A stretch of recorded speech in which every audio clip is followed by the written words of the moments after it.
Good evening, everyone. My thanks to World Vision, AusAid and the International Women's Development Agency for hosting these important discussions about Africa and the Millennium Development Goals, and my thanks to all of you for coming.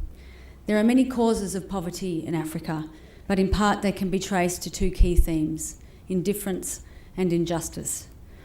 By being here, you are living proof that Australians are not indifferent to the fate of millions of our fellow human beings and that you support a just world.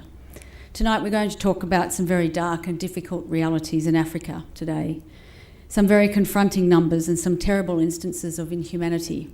But we're also going to talk about the prospect of change and the instances, some large, some small, of progress, of humanity and of hope fulfilled. Africa, with its massive challenges of extreme poverty, disease, malnutrition, desertification and ongoing regional conflict, is currently ranked the most off track to meet the MDG targets, and it's the only region in the world to have been singled out for priority treatment by the UN General Assembly. About 30% of the African population is malnourished. Sub-Saharan Africa produces less food today than it did in the 1970s. Across Africa, and bearing in mind that circumstances vary from country to country in this great continent, 1 in 6 children do not survive to reach their 5th birthday. 1 woman in every 22 dies in childbirth, and of all children living with HIV, almost 90% are in Sub-Saharan Africa. The figures in some countries are much worse than these averages. In the Congo, for example, infant mortality runs at the rate of 205 babies per 1,000 births. In Australia, it is 6 per 1,000. The global recession is adding to the pressure of rising food and fuel prices, drought, conflict, HIV/AIDS.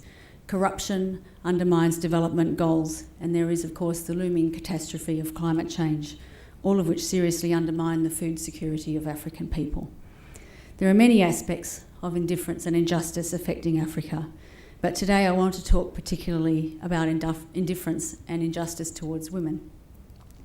In my view, we will not end poverty until we prioritise the needs and the voices of women. Of all the MDGs, it is Goal 5 on maternal health where the least progress has been made. Of the more than 500,000 women who die each year as a result of complications during pregnancy, half of these maternal deaths occur in Sub-Saharan Africa and another third in Southern Asia. Together, these two regions account for 85% of all maternal deaths. We know that more than half of all births in these regions take place without the assistance of trained personnel. Most of the deaths could be prevented with good quality reproductive health services, antenatal care, the provision of appropriately skilled birth assistance, and access to emergency obstetric care. Of course, all the MDGs are linked and intertwined. Improvements in maternal health will positively impact upon the chances of a child reaching its 5th birthday, will reduce the number of orphans, will keep more young African women alive. The Australian government has committed to doing more in child and maternal health, including continuing to support the Fistula Hospital in Ethiopia, which treats women who suffer the debilitating consequences of protracted labour. And the government is looking at ways to build up the skills of Africa's health workforce, including by training midwives. Clean water and sanitation is another fundamental pillar of development that has been demonstrated to lead to better health and welfare all round. And the Australian government has committed to helping improve delivery of water and sanitation services to local communities. Improvements in water and sanitation households will directly benefit women, to whom the task of fetching and carrying water generally falls. Research in Sub-Saharan Africa suggests that women spend some 40 billion hours a year collecting water. The recent UNIFEM report on progress of the world's women 2008-9, entitled Who Answers to Women, cites an example in Nazlet Fargala, Egypt, of women gathering water up to 4 times a day using sewage-contaminated water for washing. Without proper latrines, these women would commonly wait until dark to relieve themselves, leaving them ill and also vulnerable to attack.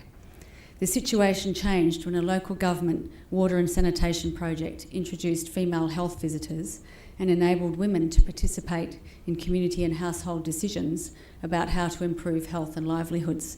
The 700 households in that town now have 2 taps and a latrine each, and there is more awareness of how effective sanitation can prevent disease. These women now spend less time gathering water and have gained dignity and security. Millennium Development Goal 3, seeking to promote gender equality and empower women, is one of the most important of the MDGs because it directly impacts upon women and children's access to services, their voice in decision-making, and their vulnerability to violence. Gender-based violence stems from unequal power relationships within families, communities and states. And violence against women is sadly a feature of every society, but it tends to be more pronounced in conflict and post-conflict states, of which Africa has more than its fair share, places such as Burundi, Chad, the Democratic Republic of Congo, Somalia and Sudan.